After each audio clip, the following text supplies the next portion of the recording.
Hi, this is Sylvia Reynoso Gala again with the crew of Spin Camp. Dito tayo sa Gala Stars Culinary, yung school ng anak namin si Chef Reynoso Gala.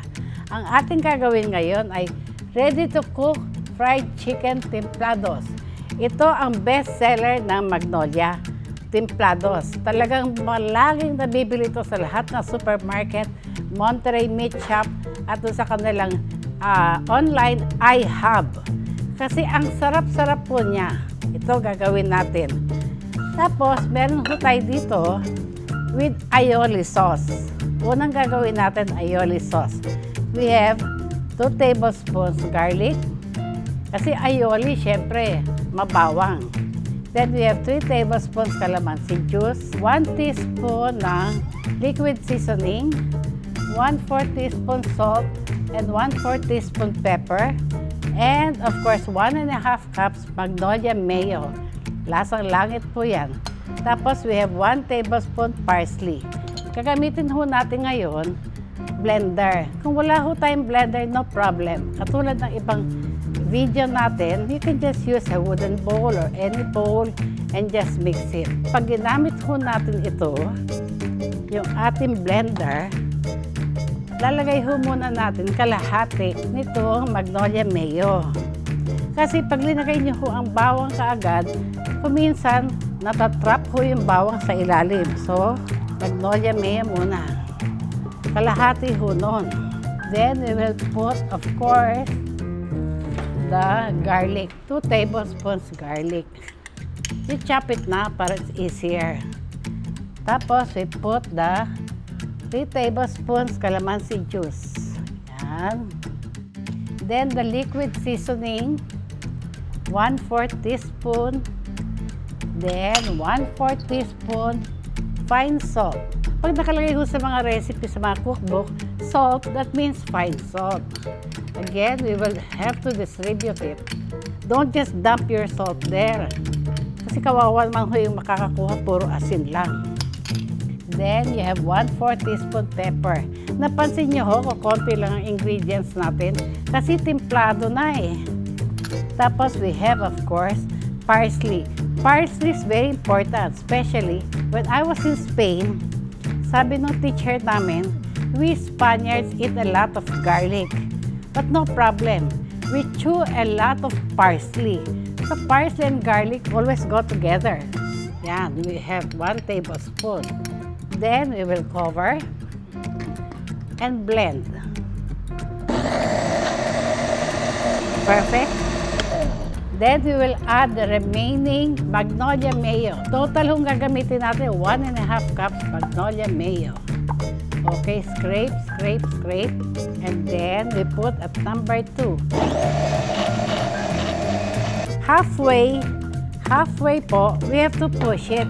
Turn off your blender and then push the mixture. Put it few seconds more. Perfect. We will transfer this to small ram.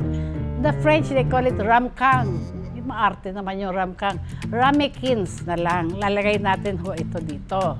In the meantime, we have here cooking oil and our 1 package. Nakita niyo ho ba itong Magnolia chicken templados? Nakakat na siya ng may mga slit para nanunuot ho yung lasa niya.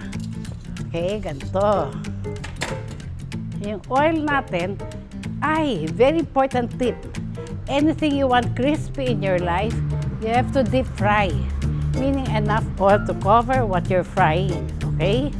Tapos, you can half fry, remove, and if you want crispy the whole night, hours and hours kayo nagtichika-chika, you just refry. Twice frying is the secret in cooking for anything you want crispy. Whether it's French fries or whatever. Lalo na itong fried chicken templado. But 1 frying is enough if you're going to eat it right away. If your oil is hot enough, when you see bubbles around the chopstick, ito we learned it in Hong Kong with Morel and Ernest. When you see bubbles around the chopstick, here can you see?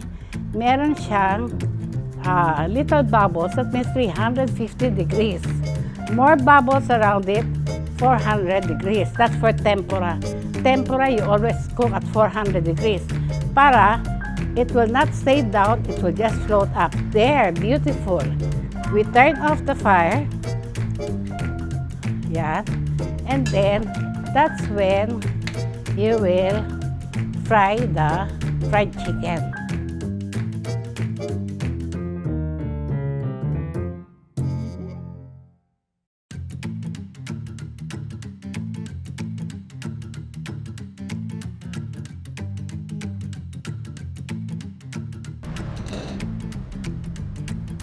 Yan. Can you see? Ang dami-dami ng bubbles yung around the chopstick. That means it's very, very hot. Okay? Now, I turn off the fire first. Kasi, napansin ko ho, yung maraming beginner na student, takot na takot sila sa pilansik ng oil. That's why you have to remove the fear. You turn off the fire. Okay? Tapos ito breaded na. Ang kagandahan ho nitong Magnolia ready to fry chicken templado, meron na rin siyang coating kasama sa package. Tama-tama ho siya.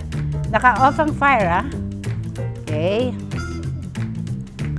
Then we put first to remove the fear of the student from pilansik-pilansik. Yan. Tapos, yan. Then that's when you turn on the fire. Okay? We will now put it on high fire. Kasi, pag malamig ho ang oil, tapos nagpa-fry tayo, mas maganda mainit yung oil para hindi oily yung kinakain natin. Then we will just wait few seconds, madali ho ma-fry ito, tapos we will turn it. And then, once anything you deep fry, once it floats, basta nag-float siya at sumasayaw-sayaw na siya ganon, sway, sway, sway, ibig sabihin, luto na ho yung ating piniprito. Ayan.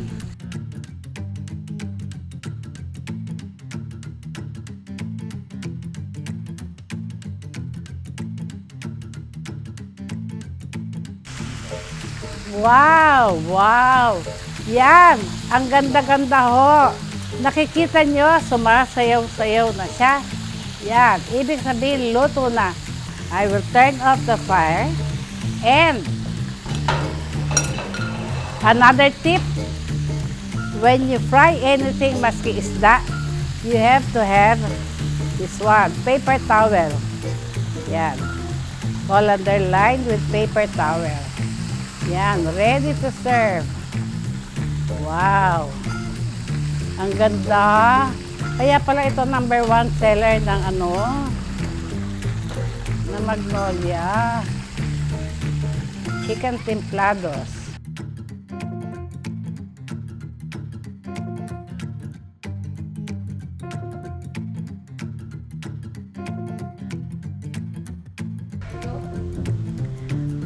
Okay, this is the final product of our Magnolia ready-to-cook fried chicken templados.